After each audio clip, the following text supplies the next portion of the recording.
Hey guys, Ramsey here. Welcome to another video. Tonight we have a late night insight video on a Roja, and I'm continuing on our Roja trend, trying to knock out as many of these as I can. And today we're moving on to one that has surprisingly been heavily requested, and that is Roja's Burlington 1819, which was released in 2020.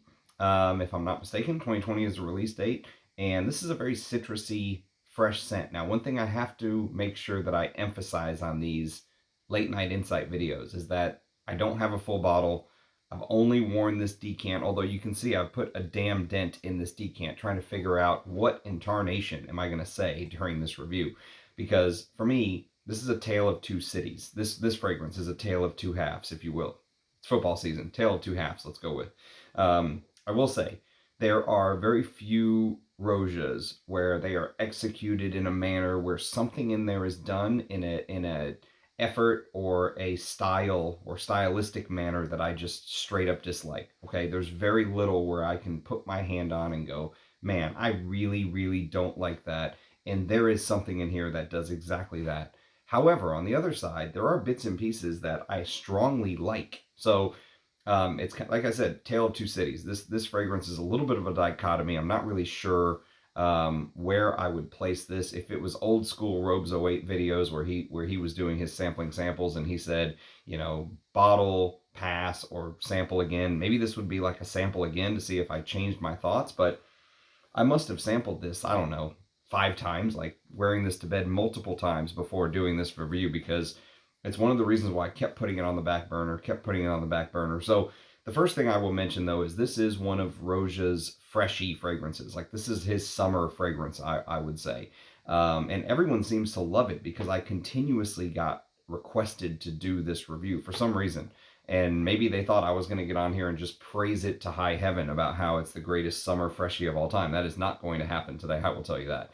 But let me read you the little blurb according to the Roja website, and then I'll try my best to give you my 2 cents on this. But 100 mils goes for $430, which for this type of scent profile is just it's a head shaker. No, absolutely not.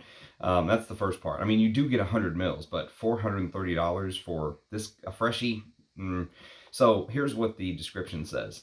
The citrus eau de parfum, and it is an eau de parfum, not an eau de cologne. It smells like an eau de cologne, but it wears like an eau de parfum, if that makes sense. So this is a 8+ hour wear on my skin. Sometimes, even like right now, I sprayed it 2 hours ago. It's 11 o'clock at night, and when I wake up in the morning, I can smell the base of this fragrance. So it is an eau de parfum. And it says, with an incredibly bright and juicy burst of grapefruit and lime, the freshness of which is further enlivened by a bold note of mint. A spicy spark of ginger and a heady note of rum continue the dynamic energy of this fresh amber accord as a deep and luxurious base begins to unfurl. The distinctive qualities of patchouli and cashmere wood mingle with the enveloping qualities of tobacco and benzoin to form a bright but enduring creation that is rich in personality. So there you have it. I've heard some people say this is Roja's Neo by Xerjoff. I've heard some people say this is his take on like a eau de cologne or something like that. Either way, as I said, there are bits and pieces in here that I really like, and there are bits and pieces that I strongly dislike. So here's the note listing.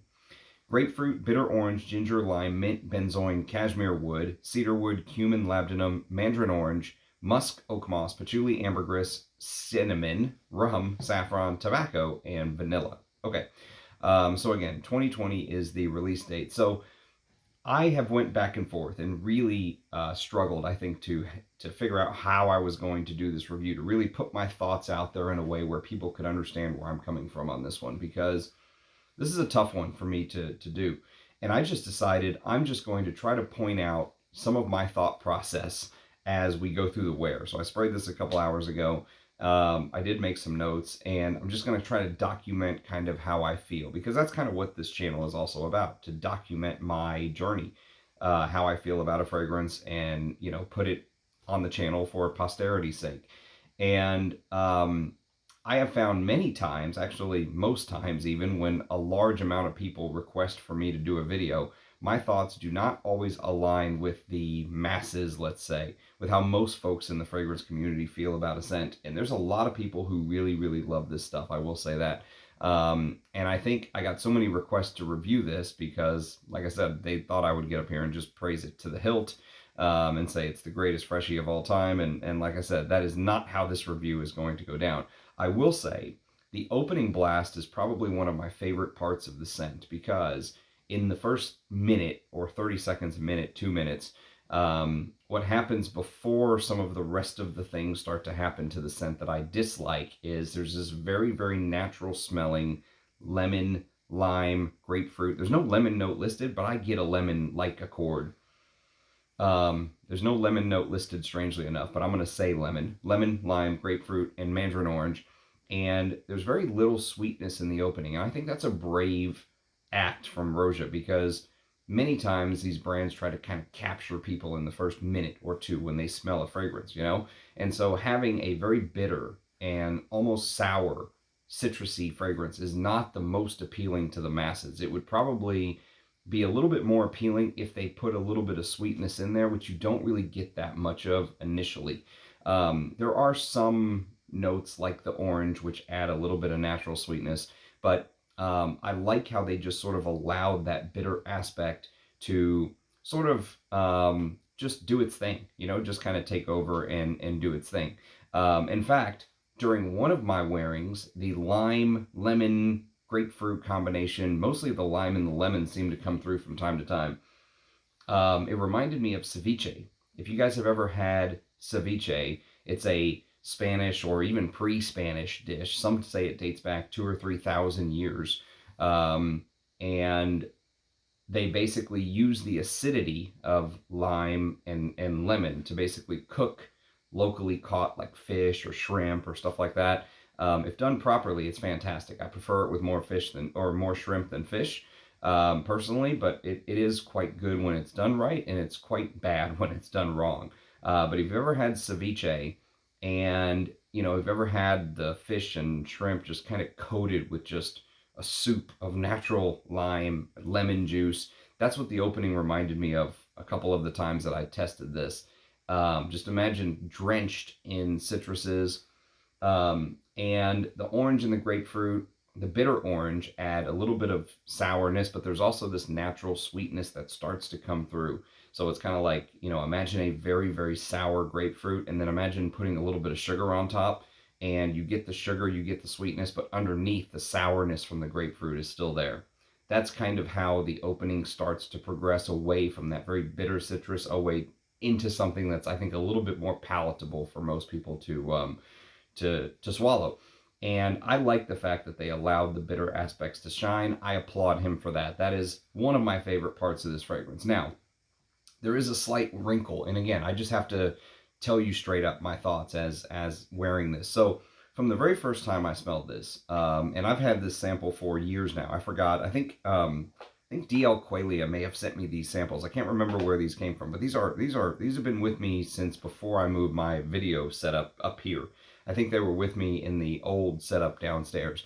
And so if you watch my very, very early videos, you'll see the downstairs setup where you can kind of see my backyard and stuff like that through the window sometimes. But there's a slight wrinkle with this, and every time I've tested it, I could not get away from it. And that is, well, I'm just throwing this around, but that is the very first time I smelled this, I thought, man, there is a fragrance in my collection that smells so close to this, I cannot get it out of my head. And that is a Jovoy fragrance, and it's called 21 Conduit St. Now, you guys know that I love making connections between different fragrances, and especially when they're put out in the exact same year. Well, these two fragrances were put out in 2020.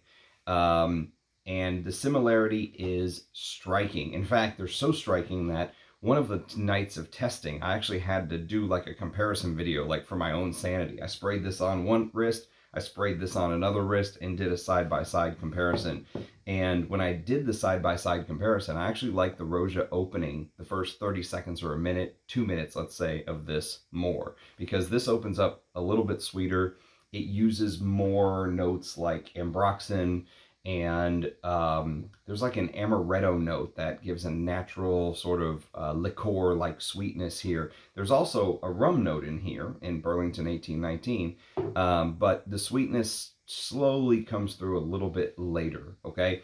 And so the Roja wasn't as sweet in the beginning, and I liked that at first. And at first, I was like, man, the Roja's kicking the Jovoy's ass. But very quickly, my thought process completely changed. As you get past the first minute or two, even though the Jovoy is a little bit sweeter, I really enjoyed it way more. And the fact that they were both released the same year, I would love to know. I would absolutely positively love to know which one came first. I don't care enough to go that deep into it and do some digging. But if anyone knows whether the Roja came out first or the Jovoy came out first in 2020, I would be very interested in learning that. And for those of you who believe that Roja is not the perfumer of these, that he actually has like a ghost perfumer, let's say. I'm not saying that I believe that. I'm just saying there is a group of people who believe that Roja is not the perfumer of his own brand, that he's kind of like just a figurehead, and that there are Robertet perfumers or something like that actually doing the work on the back end.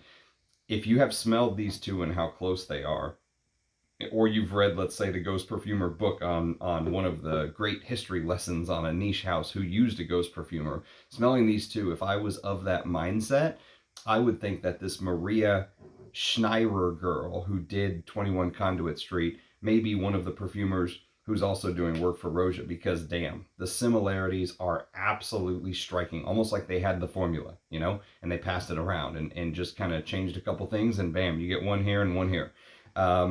And I think I like 1819 way more on my skin. Like if I just wear it to, like today, I'm wearing it to bed today on its own. I did not spray 21 Conduit Street as a comparison, right? I like this way more when this isn't on my skin as a comparison, okay? I'll tell you that right now. When I do a direct comparison between the two, I really like Burlington 1819 even less. In fact, I like it the least when I have something else on my skin to compare it to. And I don't know why. I think some of the parts that I really hate get amplified when I smell 21 Conduit Street as a comparison, even though they're very, very close. The parts that I really, really dislike in Burlington 1819 seem to just like amplify themselves. And I'll just tell you, the part that I really despise in 1819 is this spice accord, okay? That's really the part that I dislike. It's some sort of a blend of like their patchouli, saffron, cashmeran, and most importantly, cumin. Whatever that blend is that they made here, the cumin reminds me of spicy foods. I'll tell you that right now. It just reminds me of spicy foods. I cannot get away from it. In Burlington 1819, and I really like cumin. I'm a huge cumin lover. I love some of what I would consider the most challenging cumin fragrances. I shake my head when people say Fate Man smells like sweat or something like that. I mean, I love things like Fate Man or L'Artisan's Al Oud, which I'll review those two on the channel one of these days. But here, I am that person. I am the person going, man, this smells sweaty. It smells, curry-like. It smells like food. And I cannot, for whatever reason, I cannot escape that spicy food association. And it's just whatever way they executed the cumin here, it does it to me. I just cannot get away from it. And maybe because they tried to make this more of a eau de cologne style, there's not as much sort of shading the cumin. The cumin is allowed to kind of stand on its own stronger than I expected it to be honest with you. So what I feel like is that they tried to do something. This is just my 2 cents here, but I feel like they tried to do something very similar to what they did in Danger Pour Homme. And if you watch my review of Danger Pour Homme, I absolutely love this. It smells like he took Guerlain's Heritage and tried to Roja it up by adding things like cumin and animalics and stuff like that. And in Danger Pour Homme, it was executed to perfection. Go watch my full review if you want to really see my thoughts on Danger Pour Homme. I love it. I cannot get enough of this. I love wearing this on like special occasions, or when you want to smell classy, or all the times that the guys who love Burlington 1819 say that's why they wear this. That's when I want to wear Danger Pour Homme, right? I think Danger Pour Homme is just executed to perfection. Whereas in 1819, it feels very sloppy. It feels poorly executed in a way that, for me, totally ruins the scent. It ruins it. And one of the reasons it's such a tough pill for me to swallow is that there are other facets of Burlington 1819. This freshy style. This is a freshie. I mean, you can't get around it. This is Roja doing a freshie or an eau de cologne style that are beautiful and well done. I mean, there are parts of Burlington 1819 that are just absolutely brilliant, I think. The lack of sweetness in the opening of the citrus accord hitting you, beautiful. The citruses are just allowed to shine. Very rarely do you get a well done citrus scent. Many citruses smell cheap and cleaner like and all this kind of thing, right? And then they accompany it with this beautiful mint note, and that when I can actually get my nose to pull away from the sort of train wreck of the spice accord here and try and get myself to focus on the contrast of the mint, one can realize it is absolutely beautiful. The mint note is gorgeous and very natural smelling, but it's like half the sniff I'm in awe of the beauty of the mint note, and then the other half I am disgusted by this cashmeran, cumin thing, the spice accord going on in the heart. Um, the way I think about this fragrance is it's literally like splitting the scent right down the middle. It's almost like all the bits and pieces in the top that make it a freshie. Um, the citrus style freshie, the mint, the citruses, and the third musketeer, which is this ginger note. And again, speaking of beautiful, the ginger note here is beautifully executed. Ginger usually adds this kind of zing, like pop to a scent, almost like the first very cold day of fall, not just cool, but cold, day of fall, where you walk out and that crisp air almost seems to bite you, like biting into an apple. You get that crisp feel.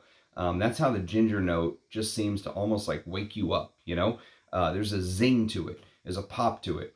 And then in the base, there are some heavier notes. There's benzoin, there's rum, there's tobacco. But the thing is, I can't appreciate them. I know they're there, and I can get them maybe a little bit, but this strange connection with the weird spice accord that just seems all wrong. I mean, everything seems wrong about it to me. Makes it very hard for me to appreciate anything that happens once that spice accord really starts to make an appearance. And unfortunately, on my skin, it starts to make an appearance within a minute or two. I mean, just a couple minutes in, you really start to get the beginnings of it. So to summarize, Burlington 1819 for me, I have this love-hate relationship with it. I like the very tart, bitter citruses in the opening, the notes in the opening, but I hate the curry-like cumin. I do have to say, performance is fantastic, as I said. So if you're looking for a freshie with good performance, and maybe you don't hate the mid as much as I do, then this is one that will just anchor itself to your skin. I mean, you'll smell it 8 to 10 hours in, which is very uncommon for this eau de cologne style fragrance. It's an eau de parfum, but it smells like the old school. It smells like a Roja version of an old school eau de cologne. I just wish this didn't just give me all the worst parts of cumin. I mean, even the sweaty vibe is the weird part, which again, I usually do not get. Most people say, cumin goes sweaty on me. Not on me, but I actually do get the sweaty vibe on here. It's like walking by someone. Have you ever walked by someone where it just feels like they have not showered for days? And when you walk by them and you just get this hit of like musk and musty funkiness, and you're like, oh my God. Or have you ever gone to like one of the big cities, New Orleans, San Francisco, or something, and gone to like one of those outdoor bathrooms where it's clearly not cleaned properly, and you're just hit with like this wall of people who, feel like they're like showering in the sink or something. This sweaty vibe, which again, I usually don't get from the cumin, comes through here. And it's just this musty underarm smell that just, to me, kills it. It just absolutely kills it. Now, that's just my opinion. It's strange because I've heard some other folks say the cumin was perfect in this one, that it fit perfectly. So, the folks who use words like, oh, this is so dignified, or this is classy British style through and through. I have so many, the problem is I have so many other fresh fragrances already in my collection that even if I love this, which I don't, there's really very little room in my collection to add something like this, I would have to be completely bowled over. I mean, I'd have to fall backwards out of my chair and knock all these fragrances down for me to buy a new bottle of something like this, especially at this price point. I don't even know if I would own this for 50 or 100 bucks because I don't know if I would wear it. You know, I'd rather wear other freshies. You know, I still need summer's starting to get away from us. It's basically fall now, and so I wanted to review more summer scents, which never seems to happen. But when next summer rolls around, there's a bunch of fresh Creed fragrances and stuff like that I still want to review on the channel. So one thing I will tell you that I forgot to say is that this 1819 name basically comes from, it's supposed to celebrate 5 years of London's Burlington Arcade being home to Roja's flagship Parfums boutique, or whatever they call it. So it says it's an iconic British institution for over 200 years. So this Burlington Arcade is unparalleled destination for the discovery of opulence. Every step down the arcade is a chance to discover something new. 1819 is the year that it opened to the public. Kind of cool. Pays homage to the Burlington Arcade being the perfect home for our award-winning perfumery, where the finest fragrances in the world wait to be discovered. Yes. Well, anyways, so that's the extra blurb that I forgot to mention. This is 1819 is the year that this Burlington Arcade apparently was founded, which is just kind of cool. You know, where I'm at in Texas, there's very little history here that goes back 50 years. Never mind, 200. So, anyways, cool stuff. I like the backstory, but I just don't like the scent, unfortunately. But can't win them all. I'm glad I got a chance to finally put my thoughts out there on this one. I'd love to hear your thoughts, though. If you agree, disagree, love this, hate this, let me know what you think. I think we have maybe one more Roja to go, and I think I've pretty much knocked them all out. I did see, at least all the ones that I have juice on anyways, I did see that he has a new fragrance that just came out called Lost in Paris. Apparently it's a $995, sorry, it's a $1,295 gourmand for 100 mil. So yes, I mean, would I like to smell that? Sure. I heard some very bad things about it though from some folks I trust though, so that's not a good start, especially not for 1,295 bucks. But from Paris with love, I don't know. Anyways, appreciate everyone watching. Hope everyone has a good night. Cheers, guys. Catch you next time. Bye bye.